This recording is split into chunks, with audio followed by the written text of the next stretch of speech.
The following is a general overview of the Federal Motor Carrier Safety Administration's, FMCSA, alcohol and drug testing rules for persons required to obtain a commercial driver's license, CDL.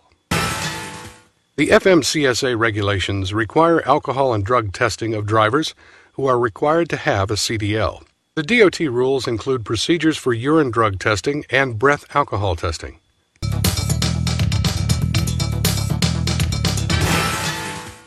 The FMCSA rules apply to safety-sensitive employees who operate commercial motor vehicles requiring a CDL. Examples below are a list of drivers and employers that are subject to these rules. They are anyone who owns or leases commercial motor vehicles, anyone who assigns drivers to operate commercial motor vehicles, federal, state, and local governments, for-hire motor carriers, private motor carriers. Alcohol is a legal substance. Therefore, the rules define specific prohibited alcohol-related conduct. Performance of safety-sensitive functions is prohibited while using alcohol, while having a breath alcohol concentration of 0.04% or greater as indicated by an alcohol breath test, within 4 hours after using alcohol. In addition, refusing to submit to an alcohol test or using alcohol within 8 hours after an accident or until tested, for drivers required to be tested, are prohibited. The following alcohol tests are required. Post-accident, conducted after accidents on drivers whose performance could have contributed to the accident, as determined by a citation for a moving traffic violation, and for all fatal accidents, even if the driver is not cited for a moving traffic violation. Reasonable suspicion, conducted when a trained supervisor or company official observes behavior or appearance that is characteristic of alcohol misuse. Random, conducted on a random, unannounced basis just before, during, or just after performance of safety-sensitive functions. Return to duty and follow-up, conducted when an individual who has violated the prohibited alcohol conduct standards returns to performing safety-sensitive duties. Follow-up tests are unannounced. At least 6 tests must be conducted in the first 12 months after a driver returns to duty. Follow-up testing may be extended for up to 60 months following return to duty. Random alcohol testing must be conducted just before, during, or just after a driver's performance of safety-sensitive duties. The driver is randomly selected for testing from a pool of subject drivers. The testing dates and times are unannounced and are reasonably spread throughout the year. Each year, the number of random tests conducted by the employer must equal at least 10% of the average number of driver positions subject to the regulations.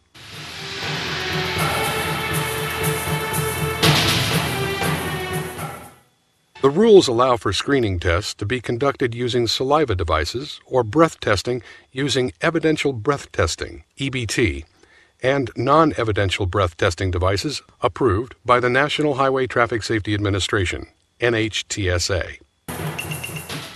Employers are responsible for implementing and conducting the testing programs. They may do this using their own employees or contract services.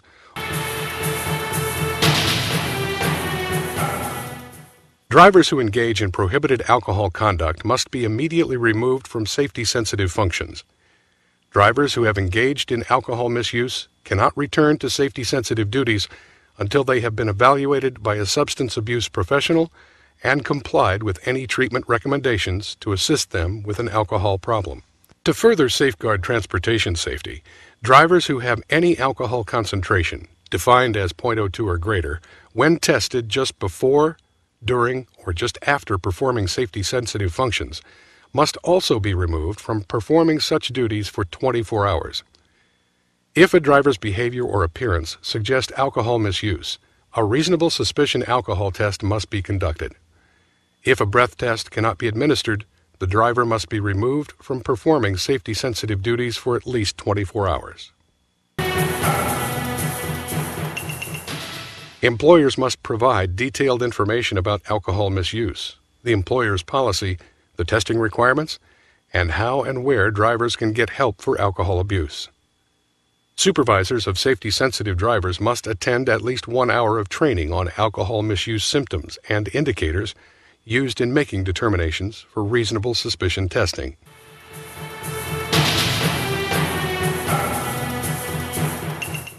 Drivers who violate the alcohol misuse rules will be referred to a substance abuse professional for evaluation. Any treatment or rehabilitation would be provided in accordance with the employer's policy or labor/management agreements.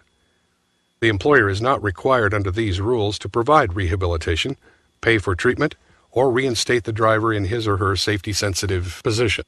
Any employer who does decide to return a driver to safety-sensitive duties must ensure that the driver, 1, has been evaluated by a substance abuse professional, 2, has complied with any recommended treatment, 3, has taken a return-to-duty alcohol test with a result less than .02, and 4, is subject to unannounced follow-up alcohol tests.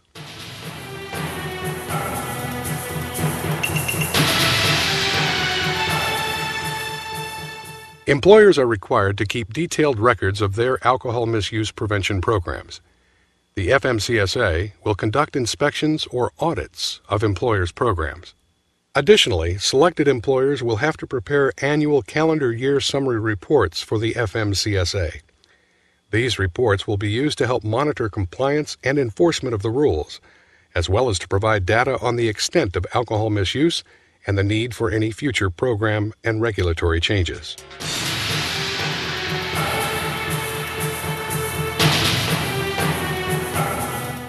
Test results and other confidential information may be released only to the employer and the substance abuse professional. Any other release of this information is only with the driver's written consent. If a driver initiates a grievance, hearing, lawsuit, or other action as a result of a violation of these rules, the employer may release relevant information to the decision maker. The drug testing rules cover the same drivers as the alcohol testing rules.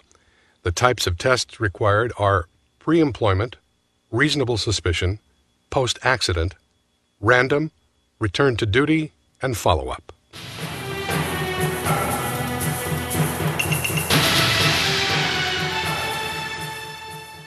Drug testing is conducted by analyzing a driver's urine specimen. The analysis is performed at laboratories certified and monitored by the Department of Health and Human Services, DHHS. The driver provides a urine specimen in a location that affords privacy, and the collector seals and labels the specimen, completes a chain of custody document, and prepares the specimen and accompanying paperwork for shipment to a drug testing laboratory. The specimen collection procedures and chain of custody ensure that the specimen's security, proper identification, and integrity are not compromised.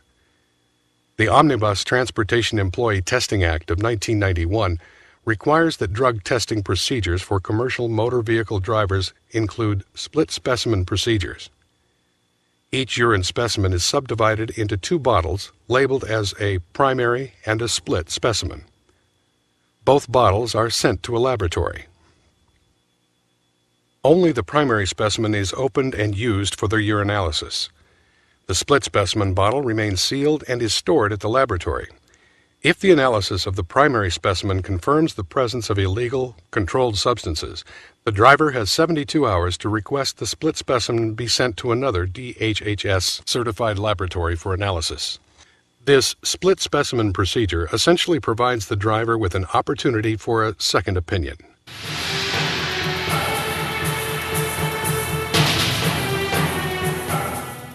All urine specimens are analyzed for the following drugs: marijuana, THC metabolite. Marijuana is the most commonly abused illicit drug in the United States. A dry, shredded, green-brown mix of flowers, stems, seeds, and leaves of the hemp plant Cannabis sativa.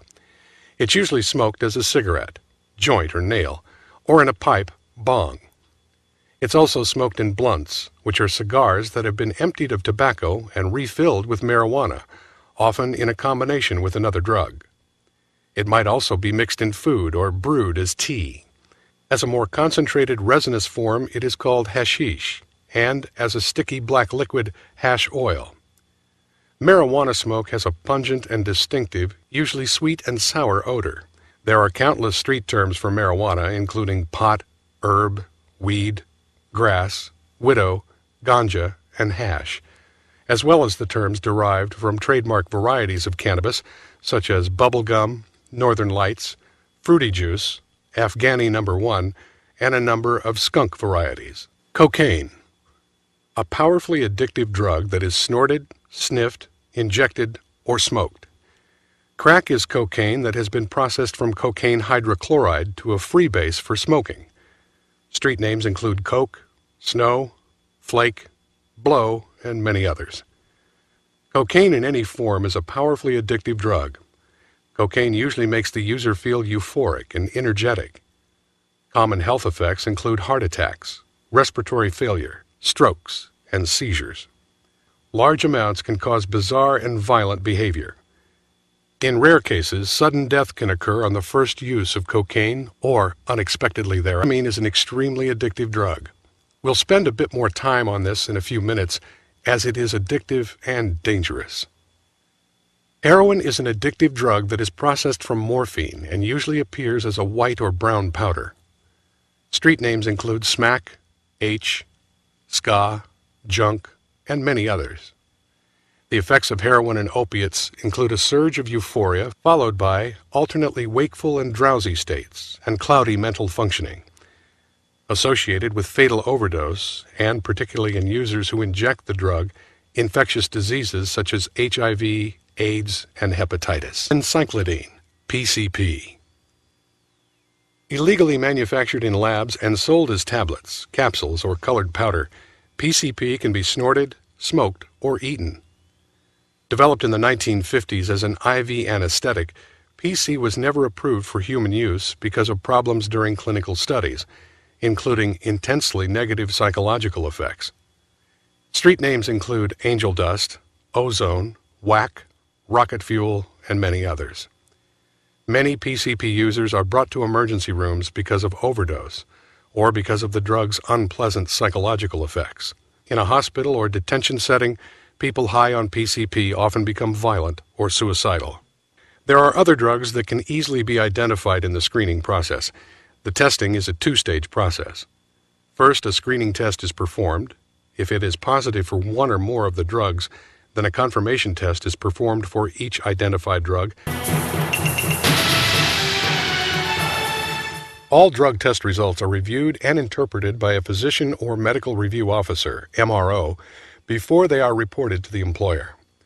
If the laboratory reports a positive result to the MRO contacts the driver in person or by telephone and conducts an interview to determine if there is an alternative medical explanation for the drugs found in the driver's urine specimen. If the driver provides appropriate documentation and the MRO determines that it is legitimate medical use of the prohibited drug, the drug test result is reported as negative to the employer.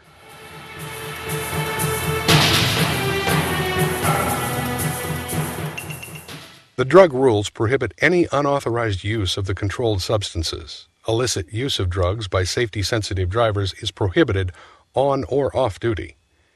The FMCSA has some additional rules that prohibit the use of legally prescribed controlled substances such as barbiturates, amphetamines, morphine, and others by safety-sensitive drivers involved in interstate commerce.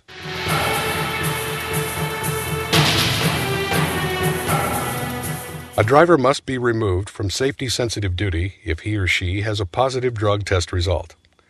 The removal cannot take place until the MRO has interviewed the driver and determined that the positive drug test resulted from the unauthorized use of a controlled substance. A driver cannot be returned to safety-sensitive duties until he or she has been evaluated by a substance abuse professional, has complied with recommended rehabilitation, and has a negative result on a return-to-duty drug test.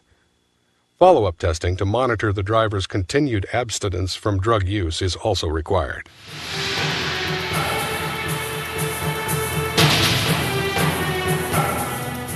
Employers are responsible for conducting random, unannounced drug tests. The total number conducted each year must equal at least 50% of the safety-sensitive drivers. Some drivers may be tested more than once a year. Some may not be tested at all, depending on the random selection. Random testing for drugs does not have to be conducted in immediate time proximity to performing safety-sensitive functions. Once notified of selection for testing, however, a driver must proceed immediately to a collection site to accomplish the urine specimen collection.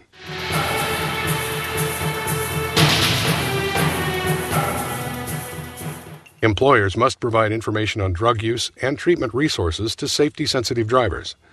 All supervisors and officials of businesses with safety-sensitive drivers must attend at least 1 hour of training on the signs and symptoms of drug abuse.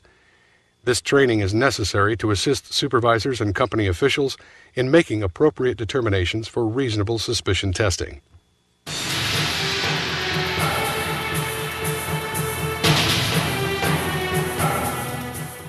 Driver drug testing results and records are maintained under strict confidentiality by the employer, the drug testing laboratory, and the medical review officer. They cannot be released to others without the written consent of the driver. Exceptions to these confidentiality provisions are limited to a decision maker in arbitration, litigation, or administrative proceedings arising from a positive drug test. Statistical records and reports are maintained by employers and drug testing laboratories. This information is aggregated data and is used to monitor compliance with the rules and to assess the effectiveness of the drug testing programs.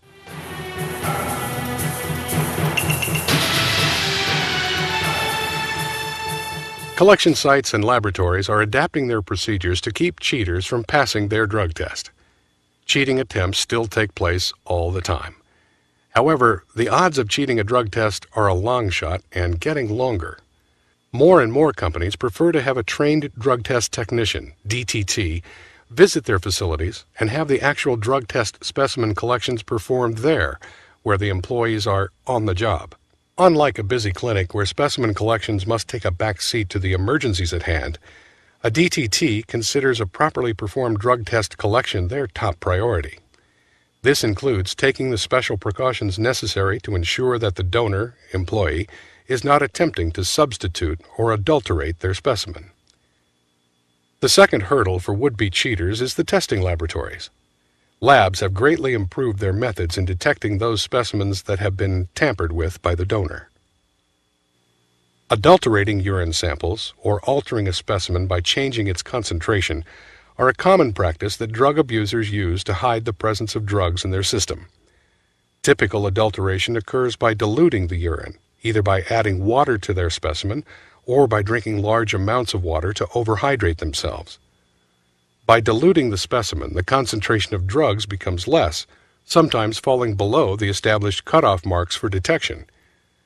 Adulteration tactics also include adding other substances to the urine sample, such as soap, bleach, vinegar, or apple juice, substituting urine from an animal or another person, and many other elaborate schemes. Previously, some abusers were able to pass a drug test by using one of these strategies. But new lab technologies are now detecting drugs in samples that were altered and untestable before. Two of the more popular ways used to cheat a drug test and the usual result. 1. A diluted sample, since it will have an abnormally low creatinine and specific gravity level. Result: the applicant must submit another sample, often directly observed by a same-sex collector. 2. Another source sample is substituted with urine from another source, such as a friend, spouse, commercially available urine, or even an animal. Result: the specimen will not usually pass temperature tests, which is checked by the collector. Those that do pass within the accepted range usually will not pass the specific gravity test, which is checked by the lab. Lab tests today can often indicate that the sample is not from the donor. Adulterated samples will throw pH levels off, or exhibit substances not normally found in urine. While technology can now identify adulterated samples, safeguards also exist at the urine specimen collection site, whether it's at a clinic or at the job site. For example, donors are not allowed in the collection room with coats, purses, bags, or other objects that may be used to conceal an adulterant. Soaps, other possible adulterants, are removed from bathroom. Toilet water is tinted blue, so it can't be used to dilute a sample. Donors must wash their hands before entering the collection room to to reduce the risk of smuggling substances under their fingernails or on their hands. In the case of on-site collections, donor is routinely required to report immediately and directly to the drug test technician, DTT, when notified of drug test. Donor is not permitted to go to the locker room, run down the hall, or get something out of the car, often used ploys to enable a cheater to retrieve adulterants or substitutes before seeing the DTT and providing a specimen. As technology becomes more advanced and drug testing adapts to the creative methods of cheating, drug abusers will also have a harder time getting away with it. To make a long story short, if you are a drug abuser, you are more likely to get caught more often than not. An employer must obtain, pursuant to a driver's written consent, the driver's alcohol and drug testing records from previous employers. A previous employer, pursuant to a driver's written consent, must release a driver's alcohol and drug testing records to a prospective employer. Carriers must make all records related to the administration of their testing programs and individual test results available to agencies with regulatory jurisdiction. Request shall be placed in Driver Safety Performance History File.